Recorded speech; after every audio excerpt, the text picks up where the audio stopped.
Hello అండి. Evening time కొంచెము ఉల్లిపాయ పకోడీలాగా వేశాను. అవి పట్టుకొని పిల్లలు పైకొచ్చి ఆడుకుంటూ తింటున్నారనమాట. నేను కింద టీ పెట్టుకొని వద్దాం కదా అని వెళ్ళాను. ఈ లోపల సన్నీ ఈ వీడియో తీసాడనమాట. నాకు చూపిచ్చాడు, "మమ్మీ నీకు వీడియో తీసి పెట్టాను చూడు" అనేసి. ఈ టమాటా మొక్కలు మీకు గుర్తున్నాయా? త్వరలోనే మనం హార్వెస్ట్ చేయబోతున్నాం అనమాట.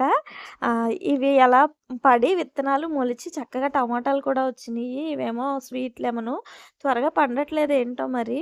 ఇదిగోండి జామకాయలు కూడా దరిదాపు ఒక 7, 8 పిందెల వరకు వచ్చినియి.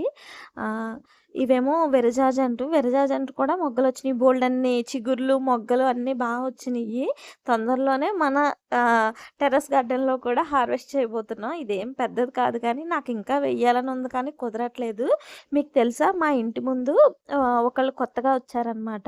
ఆవిడ చిన్న టేబుల్ పెట్టుకొని దాని మీదే పానీపూరి పెట్టుకొని అమ్ముతున్నారు. చాలా బావుంది కదా! ఆ ఆలోచన. చక్కగా ఎక్కడికి వెళ్ళకుండా ఆవిడ ఇంటి ముందే పెట్టుకొని ఈవినింగ్స్ చాలా రష్ ఉంటుందనమాట. పిల్లలందరూ వచ్చి తింటున్నారు పానీపూరిని, చాటుని. తర్వాత కిందకొచ్చి కొంతసేపు లూడో ఆడాము పిల్లలతో. తర్వాత మాకు 40 డేస్ ప్రేయర్స్ జరుగుతున్నాయి. మాకు జరిగేది లెంట్ కాదండి. లెంట్ అంటే ముందు ఫిబ్రవరి నుంచి స్టార్ట్ అవుతది. మాకు మార్చ్ 1 నుంచే స్టార్ట్ అవుతాయనమాట ఉపవాస ప్రార్థనలు 40 రోజులు. ఈ యెల్లో డ్రెస్ నేనే అనమాట. చర్చ్‌లో మిన్నీ తీసింది video. Thank you for watching.